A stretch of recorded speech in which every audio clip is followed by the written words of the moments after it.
Good morning, champions. This is Professor Aswin from Government College of Technology. நீங்கள் என்ன பார்க்க போகிறோம் அப்படின்னு பார்த்தீங்கன்னா ப்ரொஜெக்டைல் மோஷனில் ஒரு 4 கேள்வி நச்சுன்னு 4 கேள்வி நம்ம கூட இருக்கிறது யார் அப்படின்னு பார்த்தீங்கன்னா ஷெரினா இருக்காங்க, டெக்னிக்கல் சாம்பியன். ஸோ என்ன கேள்வி கேட்டிருக்காங்க? முதல் கேள்வி என்ன கேள்வி கேட்டிருக்காங்க? The range of a projectile is maximum when the angle of projection is A 30 degree, B 45, C 60 and D 90. இதில் ஆங்கிள் ஆஃப் ப்ரொஜெக்ஷன் அப்படின்னு பார்த்தீங்கன்னா ரேஞ்சுக்கு வந்து ஃபார்முலா என்னன்னா u square sin 2 alpha by g. So sin 2 alpha 1 ஆனாதான் maximum range. அப்போ r max equal to u square by g. அப்போ sin 2 alpha equal to 1னா எதுக்கு 1 இருக்குன்னா sin 90 க்கு 1 இருக்கும். அப்போ 2 alpha equal to 90 டிகிரினா alpha equal to 45 degree is the right answer. B is the right answer. ஃபர்ஸ்ட்டுக்கு வந்து B தான் right answer அப்படின்னு தெரிஞ்சுக்கலாம்.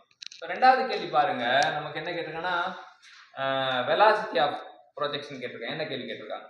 If the velocity of projection is u meter per second and the angle of projection is alpha to the power a, the maximum height of a projectile on a horizontal plane is u square cos square alpha by 2g, u square sin square alpha by 2g, u square tan square alpha by 2g and u square sin square alpha by g. So இங்கே ஒரே ஒரு option மட்டும் g இருக்கு, 3 ஆப்ஷனுக்கு 2g இருக்கு. So ஆட்டோமேட்டிக்காக இவன் rejected. ஏன்னா வந்து வெலாசிட்டினாலே வந்து கீழே 2g தான் வரும். வெலாசிட்டினா 2g வரும்னு வச்சுக்கலாம்.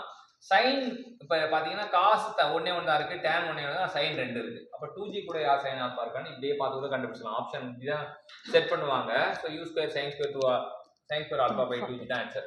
என்ன நடந்திருக்குன்னா வெலாசிட்டி காம்பனண்ட் வந்து சைன் காம்பனண்டாக மாறி இருக்கு. u is replace by the u sine alpha. அதனால வந்து u square sine square alpha by 2g வந்துருக்கு. இது சூப்பரான கொஸ்டின். வெலாசிட்டினா 2g கீழே வரணும், u square sine square alpha வரணும் தெரியும். அடுத்தது மூணாவது question. The shape of the projectile is a straight line, B curvilinear motion, C parabola and last hyperbola. So வந்து நமக்கு ஆல்ரெடி தெரியும் ப்ரொஜெக்டைல் மோஷன் இன்னொரு பேர் வந்து parabolic motion தெரியும். So let's get the parabola. So option C is the right answer. அடுத்து a ball is projected vertically upward with a certain velocity. It takes 40 seconds for its upward journey. The time taken in seconds for its downward journey is.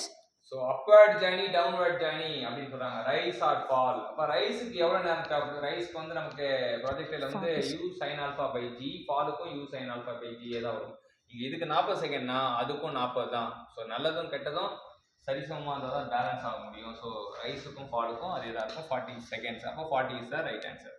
இன்னைக்கு range of projectile maximum இருக்குன்னா angle வந்து 45 degree இருக்குன்னு தெரிஞ்சுக்கிட்டோம். Velocity of ப்ரொஜெக்டிலுக்கு வந்து u square sine square alpha by 2ஜின்னு தெரிஞ்சுக்கிட்டோம். Parabola ப்ரொஜெக்டரோட shape வந்து பெரபோலிக் மோஷன், பெரபோலா அப்படின்னு தெரிஞ்சுக்கிட்டோம். அப்வர்ட் மோஷனுக்கு வந்து அப்வர்ட் ஜர்னிக்கு 40 செகண்ட் தேவைப்பட்டா டவுன்வர்ட் ஜர்னிக்கும் 40 செகண்ட் தெரியும். இந்த 4 விஷயம் 4 கேள்விகள் ப்ரொஜெக்டல் மோஷன்ல நச்சுன்னு நமக்கு கற்றுக் கொடுத்த சரினாக்கு தேங்க்யூ சொல்லுங்கள்.